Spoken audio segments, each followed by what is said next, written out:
උඹ නාට්‍යාම්බික යෝජනාවක් කරන්න මේ ගෙදරට ආවේ.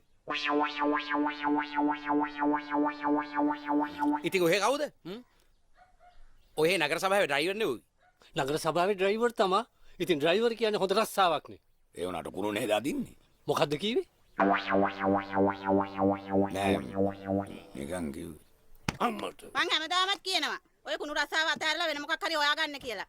මිනිහෝ මොකද්ද ඔය රස්සාවේ තියෙන වැදගත්කම? ඈ?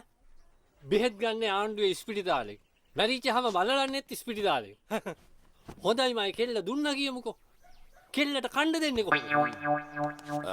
තෝ කණ්ඩ දෙන කනින්ම තමයි කණ්ඩ දෙන්නේ. අර නිකන් පළය ගන්න මම හිඟා කාලා හරි කණ්ඩ දෙනවා.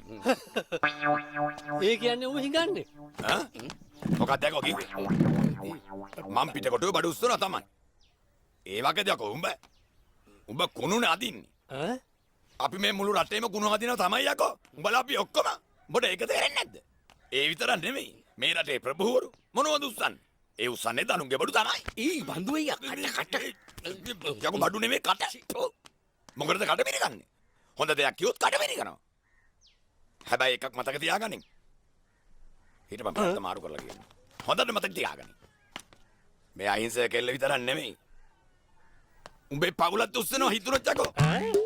බර වැඩි. ඉතුරු ටික උඹ කියපන්.